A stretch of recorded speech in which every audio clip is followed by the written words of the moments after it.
the question form.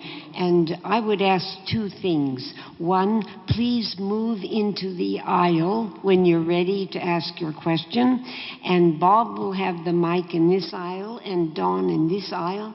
And they will hold the mic for you so that your question or comment will be heard. So please, when you're ready with a question, move into the aisle.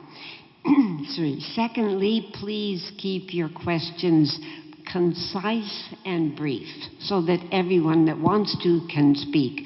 So instead of long statements and summaries, please keep your comment and your questions short, so that we can all enjoy it. All right, so we'll begin and just move in and start. Thank you. My name is Michael. This is about teaching authority in the church. Anyone who says that you can have a one-sided coin is kind of living in a fantasy world, yet that's exactly the world I think that many or some of our leadership live in. We all know our bishops and popes have authority to teach from God, but that's really only one side of the coin. If we were to pry off the solder and flip the coin over, we'd see the other side, and it's in the form of a question. What is the ultimate authority in the church? And I'd say it's not the bishops or pope, it's actually the truth as the ultimate authority, and you could say in brackets, that's God. And who is capable of speaking the truth? Anyone who's moved by the Spirit. Now, if there are enough bishops who actually believe that, then I think we have a chance of changing our church. But if there are more bishops than not who say no, authority is all about your position of leadership, then I think we've got real problems. So could you comment on that, please? Well, look, I think you've described the situation very well. I mean, Catholicism structurally is a hierarchical tradition. There's just no getting around that. And so you've got the Pope at the top and then the bishops, and they're believed to be invested with authority to teach, preach, and govern, right? But there has always been a charismatic dimension to Catholic life as well, that has precious little to do with hierarchical authority and often is an outright opposition to it. Right? I mean, much of the creative energy in the Catholic Church in the last 2 or 3 centuries certainly did not come because some pope in Rome pushed a button. I mean, you know, why did we get the great burst of teaching orders that grew up, mostly women, in the 19th century? Okay, because there was a perception that the realities of industrialization were making old models of education obsolete. There was a need to invent some new apostolic model to respond to it. And creative, dynamic women did that. And they did not sit around waiting for approval. And of course, you know, there was this great model in Catholicism of people who were seen as renegades and troublemakers in their own lifetime, later being canonized. I think of Mother Seton in the United States, right? You know, our famous, Catherine Ann Seton, who, when she arrived in the Archdiocese of New York, was told by Archbishop Dagger John Hughes to go home because he didn't have any need of her. And she said, no, I think that's okay. I think we're going to stay.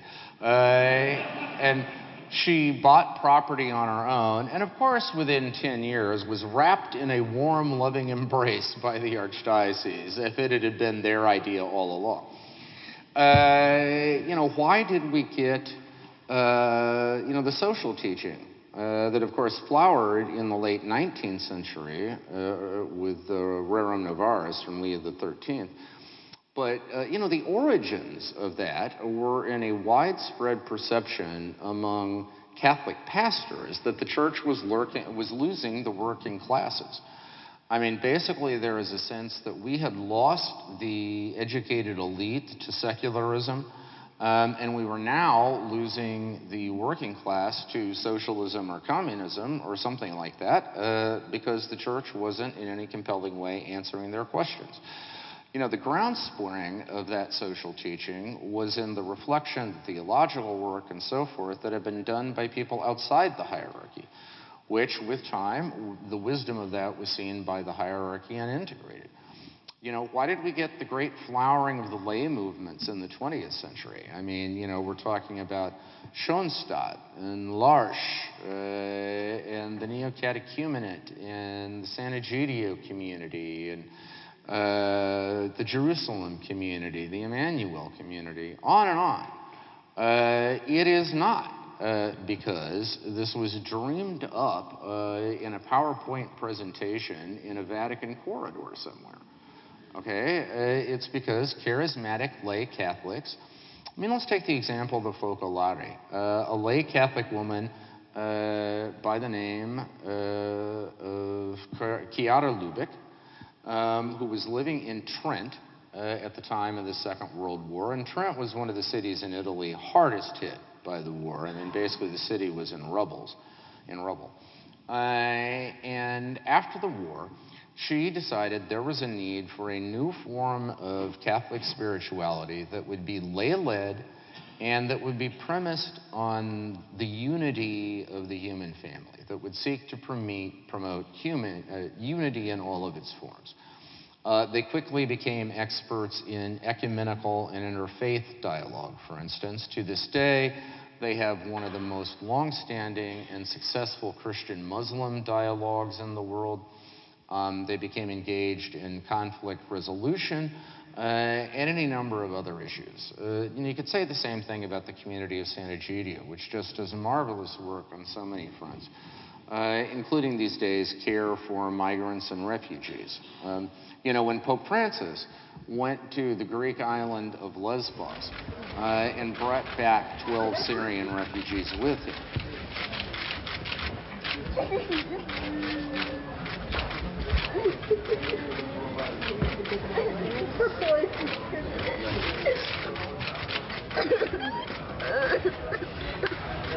okay, he didn't turn them over to some official Vatican office to take care of them. He asked the community of San Egidio to do it. And they put them through their immersion language school, helped them find homes and jobs. Di qua in Grecia, questo è il ragazzo che è già in Germania.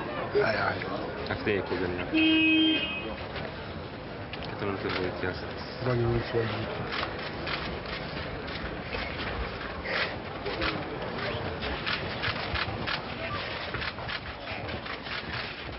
السلام عليكم. السلام عليكم.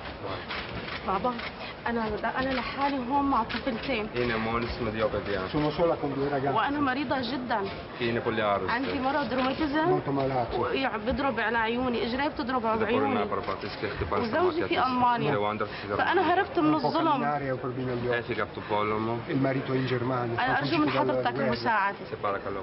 Per favore, aiutaci. Thank you very much. I just had the occasion to interview several of them the other day. They are flourishing in Italy now. It would astonish you how much their kids are Italian natives. I mean, it's just hilarious. Like, they speak perfect street Italian, and they know exactly which squadra di calcio, which soccer team they cheer for, stuff like that. And again, this is not because the Vatican wanted there to be lay movements. Actually, at the beginning, there was tremendous opposition, right? And there were various efforts to squelch these things and rein them in and deny them permission and all sorts of other things. And, here we are 50, 60, 70 years later, and once again, they have become, part of officialdom in a sense, right? I mean, the Pope every year does a big shindig for the lay movements in St. Peter's Square on the Feast of Pentecost. Nothing happens these days at the Vatican without the lay movements one way or another being involved in it. And the point is, all of this was an example of the charismatic dimension of the church. Okay? Seeing a need, inventing models to respond to it, and then over time, trying to make its peace with officialdom, right? And to me, that's how this works, okay? I mean, as a friend of mine, Father Robert Taft, probably the Catholic Church's single greatest expert on Eastern liturgy. Taft had a saying about life in the Catholic Church, which was, if you want to swim in the Catholic pool, Sooner or later, you're going to have to make your peace with the lifeguard.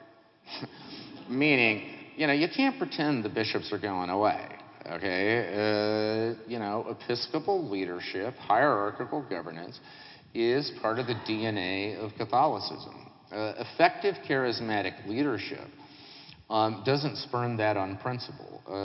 Effective charismatic leadership accepts it on principle, but pushes that leadership relentlessly to make space for what these charismatic groups are seeing and doing. So you are first of all, let me affirm the premise of your question. You are quite right. The ultimate authority in the Catholic Church is not the Pope. The ultimate authority in the Catholic Church is God as revealed in his Son, Jesus Christ. Okay? And the Pope, just like everyone else in the Church, is answerable to that deposit, right? However, on the other hand, that doesn't make popes and bishops irrelevant. At the end of the day, somebody's got to make decisions. And I've been covering the Catholic Church, man and boy, for 20 years. Most days, I get down on my knees and thank a loving God that that person who has to make decisions is not me. Two very quick questions. Michael Sean Winters in National Catholic Reporter last week after the Vigano affair suggested that EWTN and similar friends would lead a schism in the Church. My two questions are this. What do you think the prospects are of a serious schism opening up in the Church? And the second question, what do you think of the prospects of the Church becoming a third world church? Well, the second one is easier to answer than the first. We have become a third world church. I mean, welcome to the reality of the 21st century, ladies and gentlemen. As I said earlier, 2/3 of our people today live outside the West. By 2050, that share is going to be 3/4. 3 out of every 4 Catholic men, women, and children alive are going to live outside the Western Hemisphere. They're going to be living in Africa and in Latin America and in Asia. And we have to come to terms with the reality that Western experiences, Western outlooks, Western priorities aren't necessarily the priorities of the rest of the Church. They just aren't. And part of having a place at the table in this global family of faith in our time is accepting that truth. That increasingly, when we come together to plot a course for Catholicism in our time, we're going to be listening to Africans, and we're going to be listening to Filipinos and Indians. We're going to be listening to Argentinians and Chileans, every much as we listen to the usual suspects. In other words, there are only 2 ways to think about the Catholic Church in the 21st century. You either think globally or you think dysfunctionally. Okay? Those are the only 2 options on the menu. Okay? And let me tell you, that's going to be a little bit of a shock to the system for us. Okay?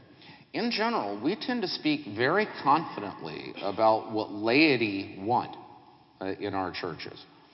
In general, that often aligns with what you roughly might call a progressive Vatican II vision of church.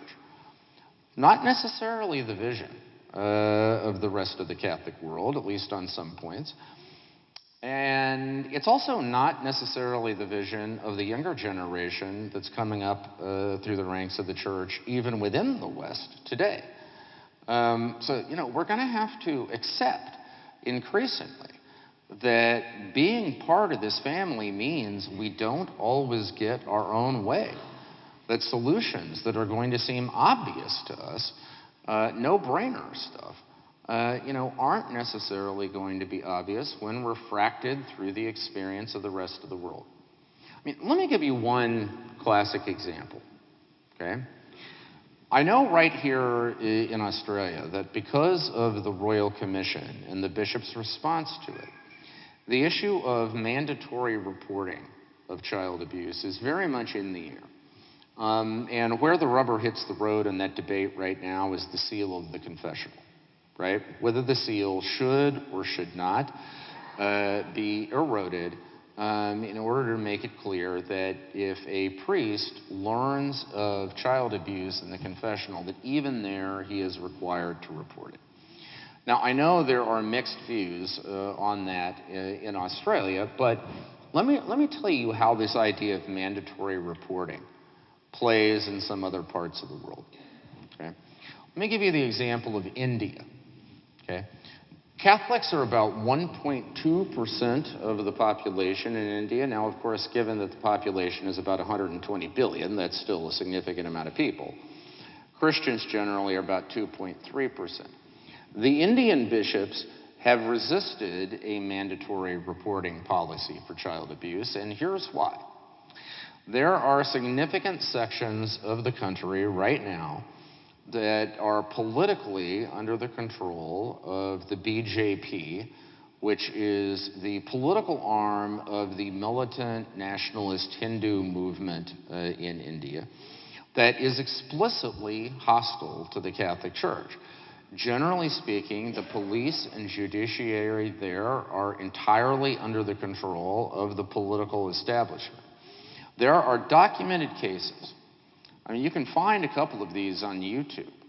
I'll give you one story. There was a Christian Brothers school in Kerala, and it owned some land that was where a Hindu group wanted to put up a new temple, okay?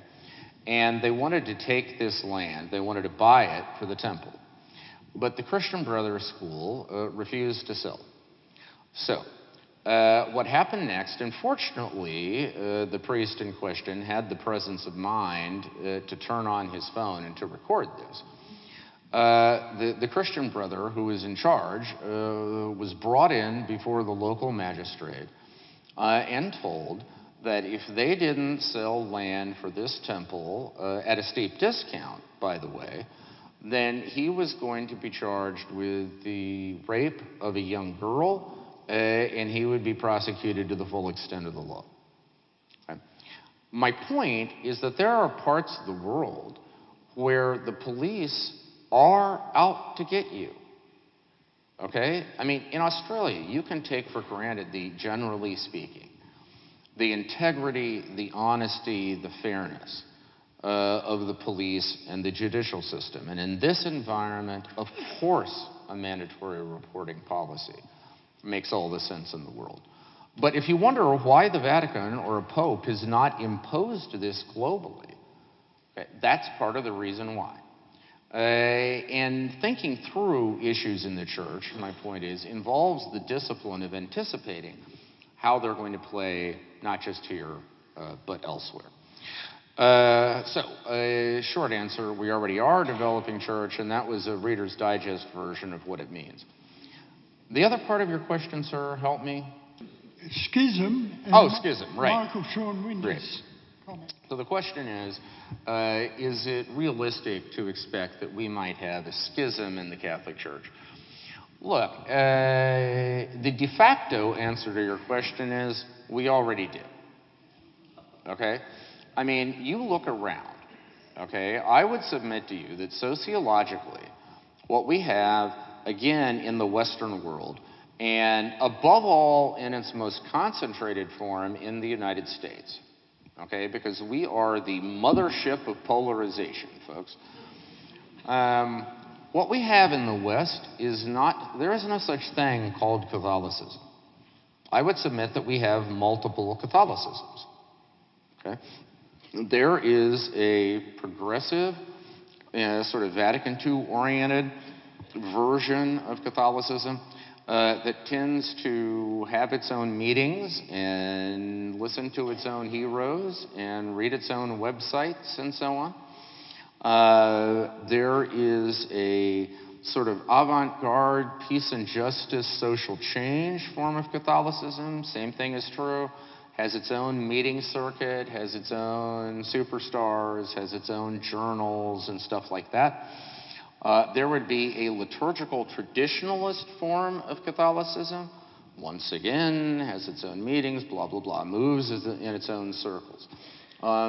There would be a neocon political form of Catholicism. There would be a culture warrior version of Catholicism, and on and on. Okay? Now, look, I mean, the problem is not in principle that we have all of that. No, I mean, diversity is a remarkably healthy thing. You know, diversity is what keeps us from being a sect instead of a church, right? But the problem, and this is too often the case, comes when those different camps stop seeing themselves as members of a common family and start seeing one another as ideological and theological enemies. Okay? And too often that is actually our situation. I'll tell you a quick story from the United States that brings this home for me. My wife, Shannon, first of all, is not Catholic. She's Jewish. And second, she is a special kind of Jew. I like to think of her as the founder of a fourth version of Judaism. You know? So you've got conservative, Orthodox, and Reform, right? I think she's a fourth, and it's Obama Messianism. Okay? She thinks the Savior came and went, basically. And the idea now is just to keep his flame alive, you know? She is the ultimate in, oh God, you know, Birkenstock wearing, whale saving, granola crunching, Prius driving, you know, liberal chic. Okay? And when we moved to the place we live in the United States right now, it's a suburb of Denver called Stapleton. This was after we had decided we weren't going to live in Rome full-time anymore. We first lived in New York and then moved out there. You know, voting data was very important to her. She wanted to find the bluest of the blue neighborhoods, right, where you'd have to work really hard ever to meet a Republican. Okay? And so she picked this place for us. It's, as I said, it's this neighborhood called Stapleton. We live in this row of brownstone townhouses that looks for all the world like you're on the Upper East Side of Manhattan. Okay, and that was deliberate. And when I'm there, which is actually quite rare, I mean, I actually live in airport departure lounges, but on those rare occasions when I'm home, there is this eatery in our neighborhood that Shannon likes to take us to for breakfast on Saturday morning. You know, totally vegan and, you know, new age and all of this stuff. I mean, let me just put it this way. If secular liberalism had a chapel, this is where they would go to worship. Okay? And the way I like to amuse myself on those occasions when Shanny takes me there is plunk myself in the middle of the restaurant once we're seated, and then in a loud enough voice that everyone else can hear, I'll say things like, honey, you know who I think gets a bad rap? Dick Cheney. There's a really misunderstood guy. The last time I tried that, my wife looked at me and said, well, next Saturday, just bring your white sheet and burning cross. Well, that's where we are in America, folks. You know, we live in, and to some extent, I would say it's true elsewhere. We live in a culture of gated communities, okay, of both the physical and the virtual sort, where we interact, rub shoulders, talk with only people who think like ourselves, okay? That's true of how we work. That is true of how we recreate. And unfortunately, it is true of how we worship most of the time. I mean, I don't know about Australia, but I will tell you that I can parachute into any diocese in America. And within 5 minutes, if I find a Catholic in the know, they can tell me where the Vatican II parishes are, and where the Tradi parishes are, and where the social justice parishes are, and where the Smells and Bells parishes are, you know, and on, right? And that is, unfortunately, that is the stuff of schism. I mean, I would say that in reality, we've been living in a kind of slow-moving de facto schism probably since the mid-John Paul years, that has become more and more visible, more and more acerbic today, in part thanks to the electricity generated by Pope Francis and just the fact that you can't help reacting to him. And in part by social media. We simply have many, many, many more outlets, okay, for these Catholic subcultures to make themselves heard, to make themselves visible, to attract new support, and to attack others, okay? And so I think that's the practical reality. Now, are we going to get a formal schism? Look, I don't see the ingredients for it right now because ecclesiastically, in order to get a real schism, you have to have a bishop or bishops willing to lead it. And right now, I don't see any of the conservative bishops, however upset they are with Pope Francis, who are going to formally lead a chunk of the church away, the way that Archbishop Marcel Lefebvre did after Vatican II, when he founded the Society of St. Pius X. Maybe Bishop Athanasius Schneider in Kazakhstan, one could maybe see it developing in that direction, but if so, it would be small. I mean, it would be smaller than the Lefebvre schism, for sure.